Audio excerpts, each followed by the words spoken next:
শিক্ষা, গবেষণা এবং শিল্প সাহিত্যের চর্চা আরও বেগবান করতে রাষ্ট্র এবং সরকার বদ্ধপরিকর বলে জানিয়েছেন প্রধানমন্ত্রী তারেক রহমান। এই খাতগুলোকে রাজনীতিকরণ কখনো সভ্য সমাজের পরিচয় নয় বলেও মন্তব্য করেন তিনি। ২১শে পদক ২০২৬ প্রদান অনুষ্ঠানে তিনি এসব কথা বলেন। এবার বিভিন্ন ক্ষেত্রে অবদানের জন্য ৯ জন বিশিষ্ট ব্যক্তি ও একটি প্রতিষ্ঠানকে ২১শে পদক প্রদান করা হয়।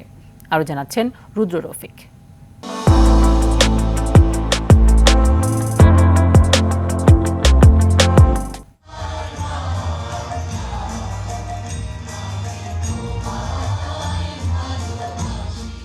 জাতীয় জীবনের বিভিন্ন গুরুত্বপূর্ণ শাখায় গৌরবোজ্জ্বল অবদান রাখায় ৯ ব্যক্তি ও একটি প্রতিষ্ঠানকে দেওয়া হলো ২১শে পদক ২০২৬। বেলা ১১টায় ওসমানী স্মৃতি মিলনায়তনে তাদের হাতে পদক তুলে দেন প্রধানমন্ত্রী তারেক রহমান। এবার অভিনয়ে পদক পেয়েছেন ফরিদা আক্তার ববিতা, চারুকলায় অধ্যাপক ড মোহাম্মদ আব্দুস সাত্তার, স্থাপত্যে মেরিনা তাবাসসুম, সঙ্গীতে মরণোত্তর সম্মাননা পেয়েছেন আয়ুব বাচ্চু, নৃত্যে অর্থী আহমেদ, পালাগানে ইসলাম উদ্দিন পালাকার, সাংবাদিকতায় শফিক রেহমান, শিক্ষায় প্রফেসর ড মাহবুবুল আলম মজুমদার, ভাস্কর্যে তেজস হালদার যশ এবং প্রতিষ্ঠান হিসেবে ব্যান্ড দল ওয়ারফেজ।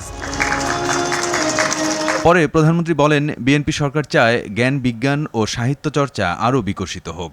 শিক্ষা, গবেষণা এবং শিল্প সাহিত্যের চর্চাকে আরও বেগবান করতে রাষ্ট্র এবং সরকার তার দায়িত্ব অবশ্যই পালন করবে।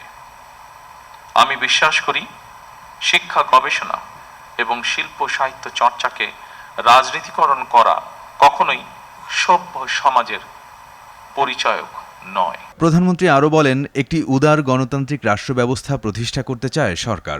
শিক্ষা, সাহিত্য, শিল্পকলা, বিজ্ঞান ও প্রযুক্তি অর্থাৎ জ্ঞান বিজ্ঞানে সব শাখায় যাতে দেশ এগিয়ে যেতে পারে, নৈতিক মানসম্পন্ন তেমন একটি উদার গণতান্ত্রিক রাষ্ট্র ব্যবস্থা প্রতিষ্ঠার লক্ষ্যে বর্তমান গণতান্ত্রিক সরকার অবশ্যই কাজ করবে। প্রত্যাশিত বাংলাদেশ বিনির্মাণে বিজ্ঞজনদের পরামর্শ প্রত্যাশা করেন প্রধানমন্ত্রী তারেক রহমান। দেশের বিজ্ঞজনদের দিক নির্দেশনা অবশ্যই প্রত্যাশিত। রুদ্র রফিক, RTV, ঢাকা।